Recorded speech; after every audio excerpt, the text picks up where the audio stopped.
कोटा राजस्थान का एक शहर जो अपने कोचिंग संस्थानों के लिए प्रसिद्ध है। हर साल हजारों छात्र यहाँ आते हैं अपने सपनों को पूरा करने के लिए।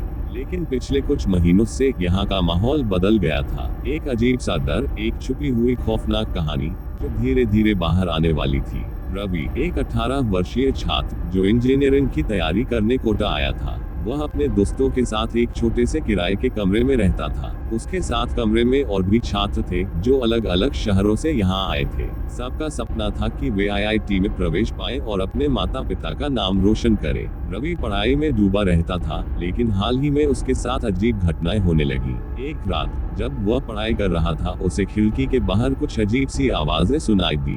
उसने सोचा शायद यह उसका भ्रम है, लेकिन धीरे धीरे आवाजें और स्पष्ट होती गई। जैसे ही उसने खिड़की खोली, उसे एक धुंधला सा चेहरा दिखाई दिया जो तुरंत गायब हो गया। रवि घबरा गया, लेकिन उसने सोचा कि शायद यह उसकी थकान का नतीजा है। अगले दिन कोचिंग सेंटर में ये खबर फैली कि एक छात्र सुरेश, जिसने उसी कोचिंग सेंटर में पढ़ाई की थी, अचानक मर गया। पुलिस ने इसे आत्महत्या करार दिया, लेकिन रवि को यकीन नहीं हुआ। उसने अपने दोस्तों से बात की और सभी को सुरेश के अजीब व्यवहार के बारे में पता चला। सुरेश कुछ दिनों से डरा हुआ था और उसने किसी को बताया था कि उसे कोई पीछा कर रहा है। रवि और उसके दोस्तों ने सुरेश के कमरे की तलाशी लेने का फैसला किया। उन्हें सुरेश की डायरी मिली, जिसमें उसने अपने डरावने अनुभवों के बारे में लिखा था। डायरी में सुरेश ने लिखा था कि उसे एक पुरानी हवेली के पास एक लड़की का भूत दिखाई देता है जो उससे मदद मांगती है। सुरेश ने उस हवेली के बारे में पता करने की कोशिश की, लेकिन हर बार वहां जाने पर उसे अजीब और डरावनी घटनाओं का सामना करना पड़ा। सुरेश की मौत के कुछ दिनों बाद रवि के एक और दोस्त मोहित ने भी उसी प्रकार की घटनाओं का सामना करना शुरू किया। मोहित ने भी हवेली के पास जाने की कोशिश की और वहां से लौटने के बाद वह बहुत परेशान रहने लगा। एक रात मोहित अपने कमरे में मृत पाया गया। उसकी आंखों में डर और चेहरे पर दर्द का भाव था। इस बार भी पुलिस ने इसे आत्महत्या कहा, लेकिन रवि जानता था कि यह कुछ और ही था। रवि और उसके दोस्त अब हवेली की सच्चाई जानने के लिए उत्सुक हो गए थे। वे एक रात उस हवेली के पास गए। हवेली एक वीरान इलाके में स्थित थी। चारों ओर अंधेरा और सन्नाटा था। हवेली के पास पहुंचते ही उन्हें एक अजीब सी ठंडक महसूस हुई और हवेली की खिड़कियों से कुछ परछाइयां गुजरती हुई दिखाई दी। वे अंदर गए और धीरे धीरे हवेली के कमरों का निरीक्षण करने लगे। अचानक उन्हें एक लड़की की आवाज सुनाई दी जो मदद के लिए पुकार रही थी। वे आवाज की दिशा में गए और देखा कि एक कमरे में एक लड़की की आत्मा बंधी हुई है।